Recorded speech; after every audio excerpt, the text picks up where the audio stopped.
For years, people have been buzzing about Smokey Robinson's life, his career, his struggles, and all the ups and downs. But what's fact? And what's pure gossip? At 84, Smokey finally decided to set the record straight about the wild rumors that have followed him around for so long. So what's the real story? Why wait until now to spill the tea? Let's dive into what Smokey has to say. Smokey Robinson grew up in a packed house, 11 kids crammed together under one roof. It wasn't just his siblings, though. His sister moved in with her kids, too. It was a full house in every sense, but that didn't make it easy. Smokey's mom had passed away, but his dad was still in the picture. Life was tough, but everyone was just trying to get by. Here's the thing.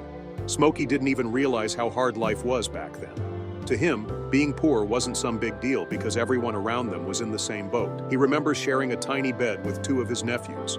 A bed so small it was practically a glorified twin mattress. Sure, they didn't have much, but they had each other, and that's what mattered most. Smokey claims that they didn't actually have anything, but at the time, it didn't feel like that at all. Looking back, he made this statement. There was a lot of love in his family, and because of that, they had the impression that they had everything. We had love, and we loved each other, according to his statement. Because of their friendship, they were able to persevere. Money was irrelevant. The bond that they shared was irreplaceable. When it came to their home, leaving the doors and windows unsecured was not even a huge concern at all, despite the fact that there was nothing that could be considered valuable. Smokey laughs that no one would have bothered to break in anyhow. As a result of the fact that the entire neighborhood was experiencing the same circumstance, there was an unspoken agreement. When Smokey moved out and became successful as a singer, he finally realized how little they had. Prior to that, he had no idea how little they had. Despite the fact that he is aware of this, he has never felt sorry for himself. Those challenging experiences provided him with a solid foundation and helped him become the person he is today. Smokey told some fairly intense tales from his early days of traveling, particularly those that took place in the South during the Jim Crow era. When I was growing up, racism was clear and right in your face. It was common practice to affix signs that read "whites only" on restrooms, restaurants, and hotels. A time when Smokey and his friends attempted to use the restroom at a petrol station, they were confronted by the proprietor, who was a white man wielding a shotgun, and he made it abundantly obvious that they were not welcome. As if that weren't the worst part of it all. Immediately following one of their performances, the situation took a terrible turn. They were really shot at. Even though it was a horrific event, unfortunately, it was not uncommon during that time period. In comparison to the racism that Smokey encountered while growing up in Detroit, or even during his vacations to Memphis, where his grandmother resided, the racism that he encountered in the South was a completely different experience. Those instances served as a jarring reminder of how drastically different life may be, depending on where you were at the time. During his childhood, Smokey did not experience a significant amount of prejudice.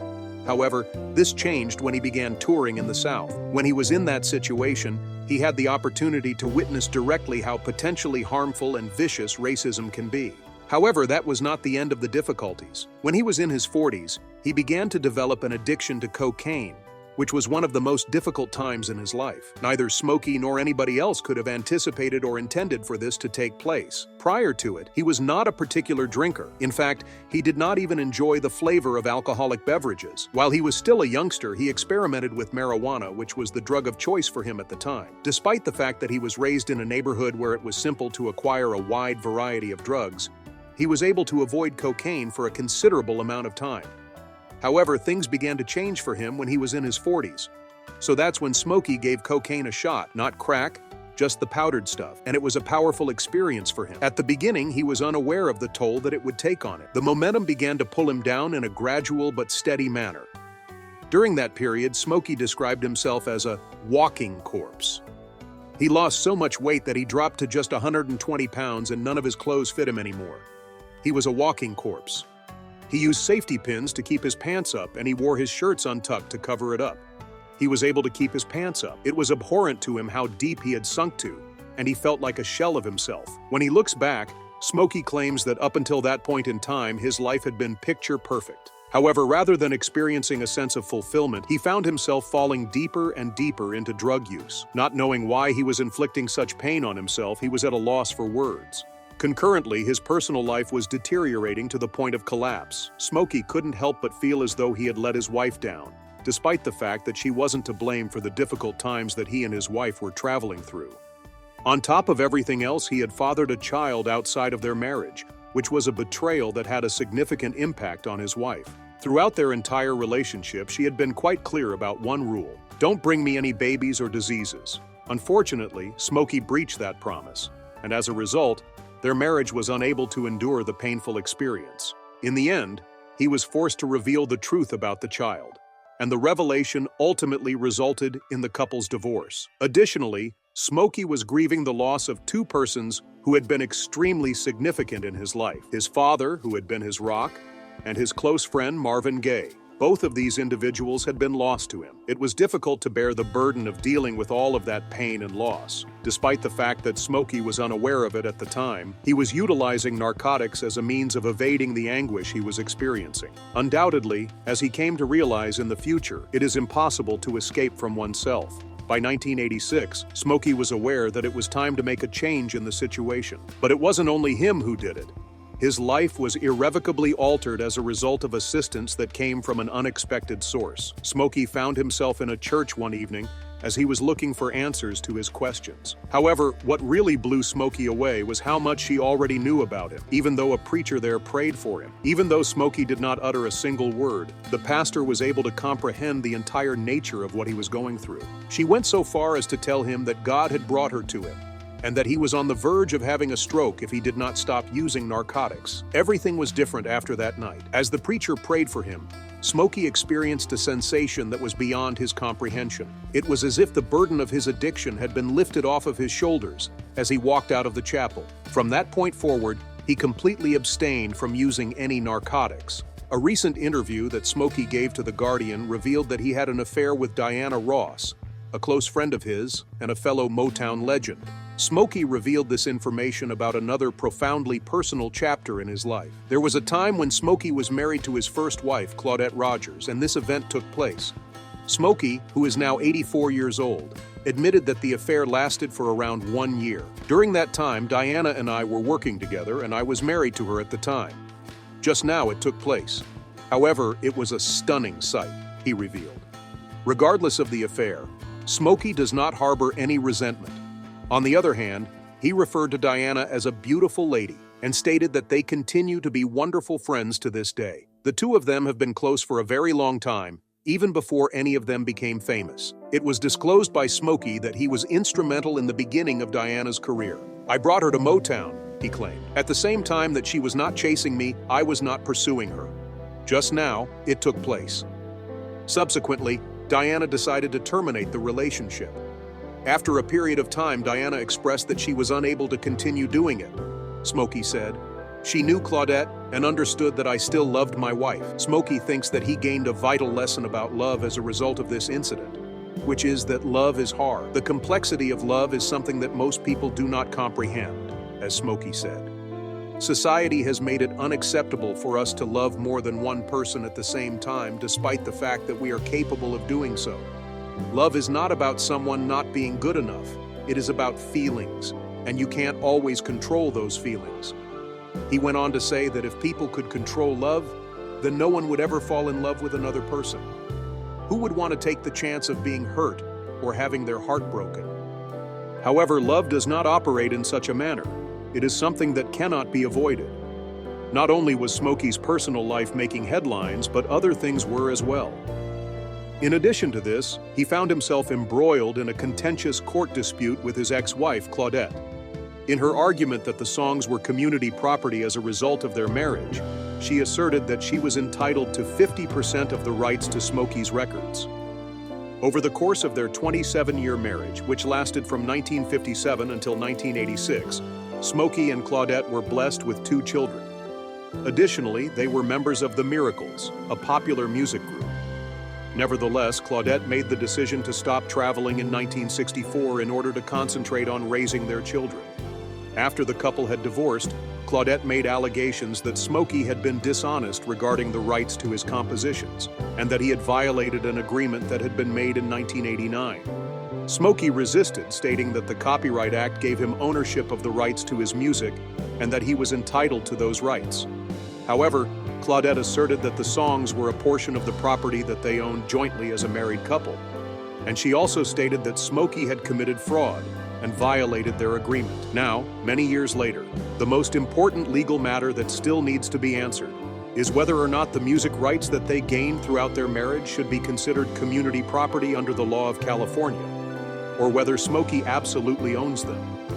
In their defense, Smokey Robinson's attorneys remain steadfast in their assertion that his ex-wife Claudette does not have the legal right to the rights to his songs.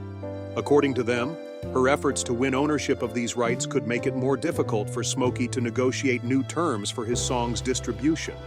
In a complaint that was submitted in March, Smokey's attorney, John Mason, brought up an important point.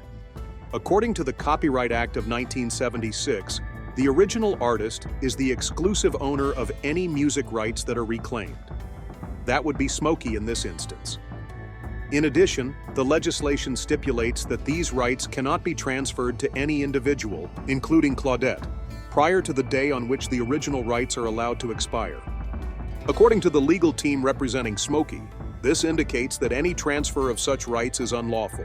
According to them, her efforts to win ownership of these rights could make it more difficult for Smokey to negotiate new terms for his song's distribution. In a complaint that was submitted in March, Smokey's attorney, John Mason, brought up an important point. According to the Copyright Act of 1976, the original artist is the exclusive owner of any music rights that are reclaimed. That would be Smokey in this instance. In addition, the legislation stipulates that these rights cannot be transferred to any individual, including Claudette, prior to the day on which the original rights are allowed to expire. According to the legal team representing Smokey, this indicates that any transfer of such rights is unlawful. Smokey was granted permission to handle his songs as part of their divorce agreement, but only under the condition that he would refrain from taking any activities that could be detrimental to Claudette's interests. There are allegations that Smokey may have violated that pledge by attempting to make her rights more restrictive. However, this legal dispute is not even close to being resolved, and it raises significant concerns regarding justice and the appropriate way to handle creative assets both before and after a marriage.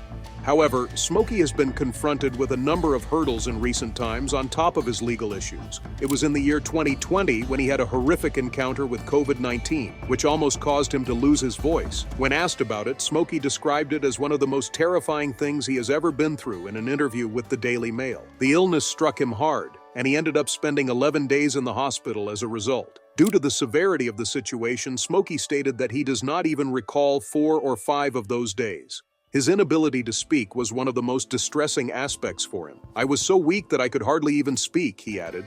For a guy whose livelihood is built on singing, the idea that he may never be able to perform again was a terrible prospect. Smokey was unsure of how he became infected with the virus, but he began to experience symptoms of illness soon before Christmas. Although the results of his initial test were negative, a subsequent test performed a few days later revealed that he was positive. Taking prompt action, Smokey isolated himself in his guest house in order to safeguard his wife. Over a span of 2 days, his condition deteriorated dramatically, and he started having difficulty breathing, which prompted him to visit the hospital. Fortunately, Smokey did not require the use of a ventilator, and he did not experience any loss of his sense of smell or taste. On the other hand, the infection left him feeling absolutely exhausted. Exhausted to the point where it was impossible for him to even go from his bed to the restroom. Smokey came to the realization that he had gone perilously near to losing his life when he had begun to recuperate enough to return home.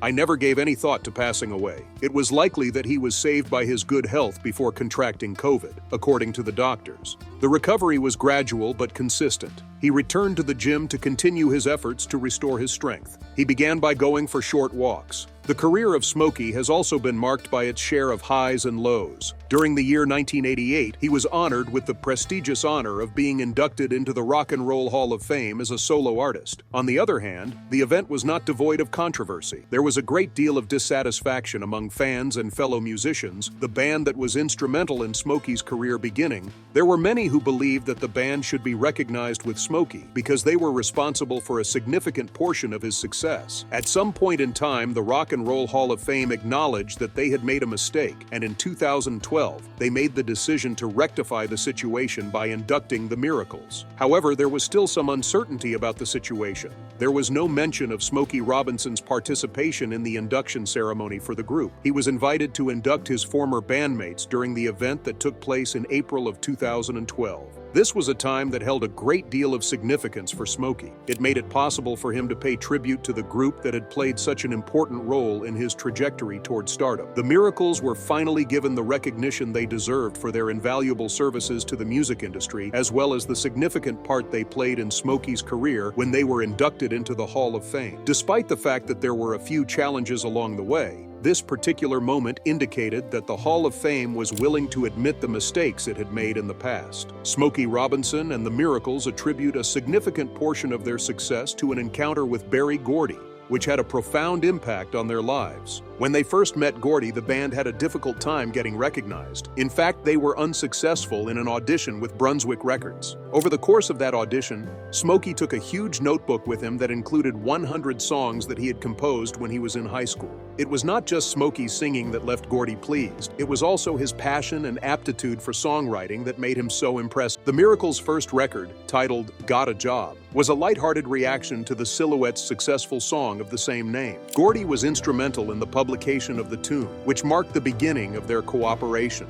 This was the beginning of a prosperous and lengthy partnership between the two of them. At the same time, Smokey had been attending college to study electrical engineering. After only 2 months of study, he made the decision to withdraw from education in order to devote his full attention to music. This decision was made possible by the early success of the Miracles songs. Following his success, Gordy established Tamla Records, which would later evolve into the illustrious Motown Records. Early on, even before the company was formally established, the Miracles were among the first groups to be signed to the label. The band achieved their first significant hit with the song Shop Around, which went on to become Motown's first record to sell 1 million copies. A run of classic successes, such as You've Really Got a Hold on Me, I Second That Emotion, were produced by Smokey Robinson and the Miracles during the course of the following decade. Not only did Smokey provide the vocal for the Miracles, but he was also the creative power behind many of their songs, composing, singing, and producing their music.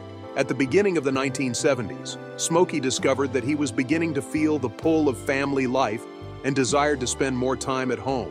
He had been promoted to the position of vice president at Motown, which meant that he was responsible for a substantial amount of background work. The success of The Tears of a Clown, on the other hand, it is a credit to Smokey's enthusiasm, creativity, and determination that he went from being a high school songwriter to then becoming a superstar in the Motown music industry. Immediately following his departure from the Miracles, Smokey took a brief vacation from the music industry. On the other hand, he made his comeback in 1973 with a solo album titled Smokey. The album includes the smash ballad Baby Come Close in addition to Sweet Harmony, which was a poignant farewell to his former teammates. Pure Smokey, which he released in 1974, was his subsequent album. However, it did not succeed in producing any huge singles. During this time period, other Motown luminaries such as Marvin Gaye, Stevie Wonder, and Eddie Kendricks were dominating the charts, which made it difficult for Smokey to sustain the same level of popularity that he had previously achieved. In spite of this, his counterparts in the artistic community acknowledged his effect. When George Harrison of the Beatles released his album 33 and 1/3 in 1976, he paid respect to Smokey Robinson by including a song titled Pure Smokey on the record. This song demonstrated the significant influence that Smokey had on musicians outside of the Motown label. Smokey Robinson was a musician whom the Beatles had long admired, and it was clear that they had a great deal of respect for his artistic abilities when they sang his legendary song. In the annals of music history, Smokey's influence was so pervasive that it extended beyond certain genres. Smokey made a triumphant comeback in 1975. This album featured 3 outstanding singles. In addition to further solidifying Smokey's position as a pioneer in the R&B genre, this smooth and soulful approach became a mainstay of late-night radio programming. However, during this time period, his responsibilities as vice president at Motown had a negative impact on his career as a musician. Despite their popularity, albums such as Smokey's Family Robinson and Love Breeze did not garner much notice. However, with the assistance of his old collaborator Marv Tarplin, Smokey was able to recover the creative spark that he had lost. Cruisin' was a major smash that soared to number 1 on the Cashbox charts and ascended to number 4 on the Billboard Hot 100. Together, they were able to overcome Smokey's writer's block and compose the song. Moreover, it was his first solo single to reach the top of the charts in New Zealand and the country. Let Me Be the Clock, which was included on Smokey's album Warm Thoughts, was released after the release of Cruisin'.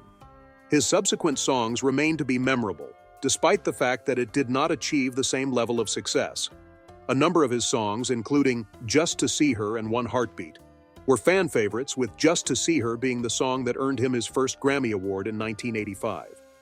Over 900,000 copies of that record were sold in the United States, making it one of his most successful albums thus far.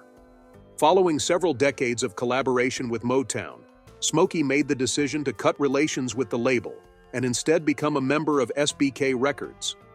Smokey made a brief but notable comeback in 1999 with his album Intimate, despite the fact that he had previously experienced a setback. In 2004, Smokey released a gospel album named Food for the Spirit, which displayed his flexibility and strong personal faith. This album was Smokey's first attempt at exploring new artistic areas. 2023 was the year that Smokey Robinson demonstrated that his music continues to resound with his audience. The lead track, titled If We Don't Have Each Other, was released in January, immediately following the announcement of his first new album in almost a decade, which is titled Gasms. The release underlined his enduring appeal and solidified his position as a great whose artistic ability continues to be as current as it was when he first began his career.